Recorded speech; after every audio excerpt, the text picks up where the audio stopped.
All right, kiddos, now we're in lesson 90 and we are talking about changing these English sentences into algebraic sentences. And that just means that we're going to translate, just like you do in a foreign language, these words into a math equation. And so an algebraic sentence is an equation equipped with an equal sign.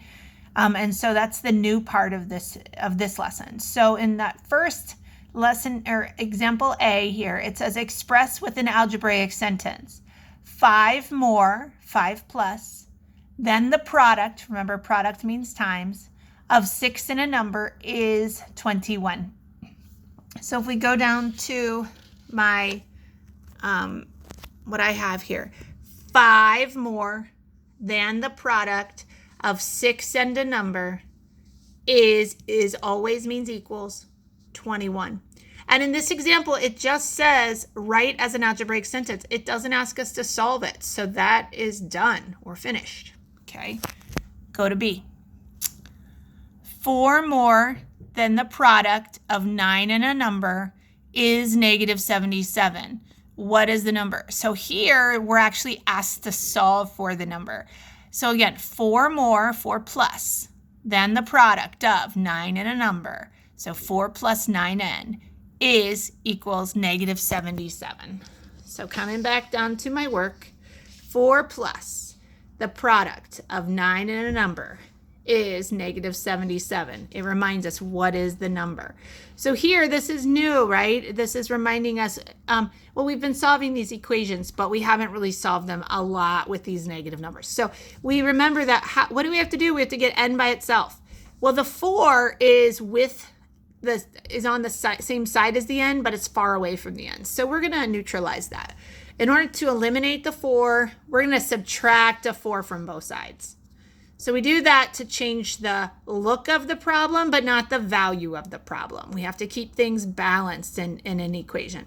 So we subtract a 4 from both sides. That will give us 9n is equal to negative 77 minus 4 gives me a negative 81. That's a kind of a smaller negative number, right? One that is farther away from 0 in the negative part of the number line. At that point, then I say, okay, I want to get n by itself. So what can I do? Well, that's 9 times n. So I can divide both sides by 9. That will get n by itself. The 9's cancel. And then I'm left with negative 81 divided by 9. If I have a negative divided by a positive, that's going to give me a negative 9. So my solution is n equals negative 9. Okay, make sure you understand that. Okay, moving back to C.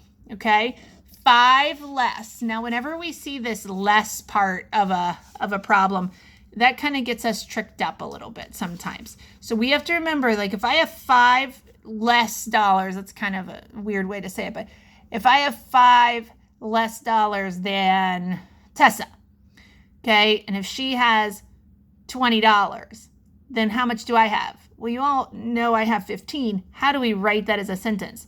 We write 20 minus 5. So when we say 5 less, that actually means that's the part we're subtracting. So 5 less than the product of 5 and a number is negative 55. So that is 5n minus 5 equals negative 55. It's asking what is the number. So coming back down to my work, 5n minus 5 equals negative 55. At this point, I'm going to get n by itself. I have to get rid of my negative 5. I can do that. Remember, subtraction means the same thing as negative. So what am I going to do? I'm going to add a positive 5 to both sides. Okay? Positive 5 to both sides. So that's going to neutralize my left side of the equation.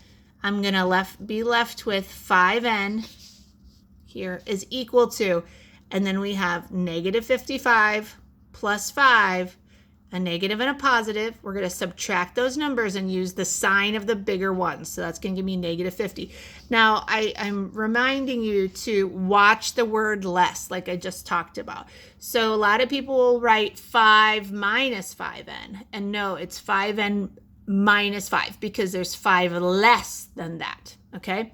At this point, coming back to solve, we're going to divide both sides by 5. So I'm going to be left with n equals negative 10. Okay, that's it for this lesson. See you next time.